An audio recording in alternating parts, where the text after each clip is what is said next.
एक Australian scientist ने Bermuda triangle के अनसॉल्व मिस्ट्री को सॉल्व करने का दावा किया है। इस साइंटिस्ट का नाम कार्ल क्रूजेनिक्की है। इन्होंने ये दावा किया है कि इस मिस्ट्री से जितने भी बातें जुड़ी हुई है वो सब का रिसर्च किए हैं। उन्होंने अपने रिसर्च की स्टार्टिंग फ्लाइट 19 के इंसिडेंट से की है, जो कि अटलांटिक ओशन के टेरिटरी में गायब हो गया था। इस इंसिडेंट के बाद बरमूडा ट्रायंगल के ऊपर बहुत सारी हॉलीवुड मूवीज भी बने हैं और दूसरी दुनिया से भी इसका लिंक बताया गया है। लेकिन अब एक साइंटिस्ट ने अपने रिसर्च के बेस पे इसकी मिस्ट्री सॉल्व करने का दावा किया है। बरमूडा ट्रायंगल के मिस्ट्री इंसानी दुनिया के लिए बहुत बड़े मिस्ट्री से कम नहीं है। नॉर्थ वेस्ट अटलांटिक ओशन के इस टेरिटरी को गोस्ट ट्रायंगल के नाम से भी जाना जाता है।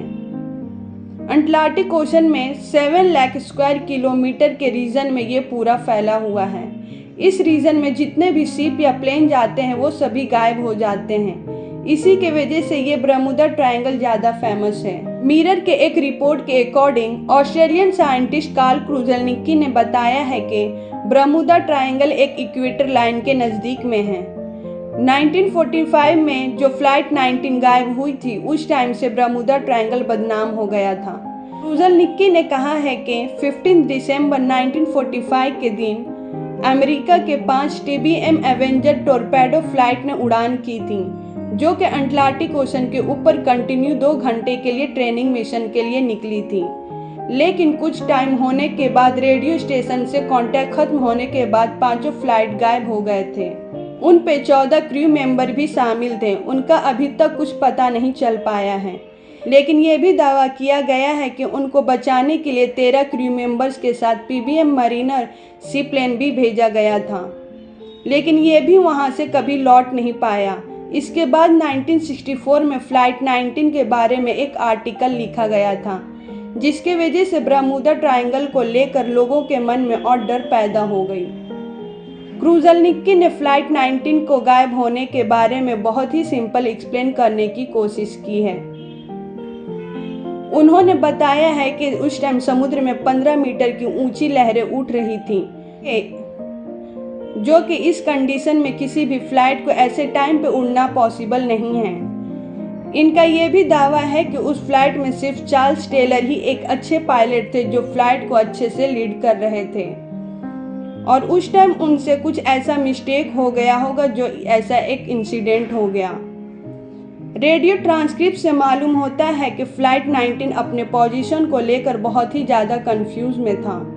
इससे यही पता चलता है कि लेफ्टिनेंट टेलर को लग रहा था कि उनका कंपास सही से काम नहीं कर पा रहा है और ये फ्लोरिडा के ऊपर में है। लेकिन उन्हें बाद में ग्राउंड स्टाफ के थ्रू पता चला कि वो बहमस आए। इनका ये भी दावा है कि वो अपनी जूनियर पायलट की बात नहीं माने होंगे और वेस्ट में जाने के बजाय वो ईस्ट में चले गए।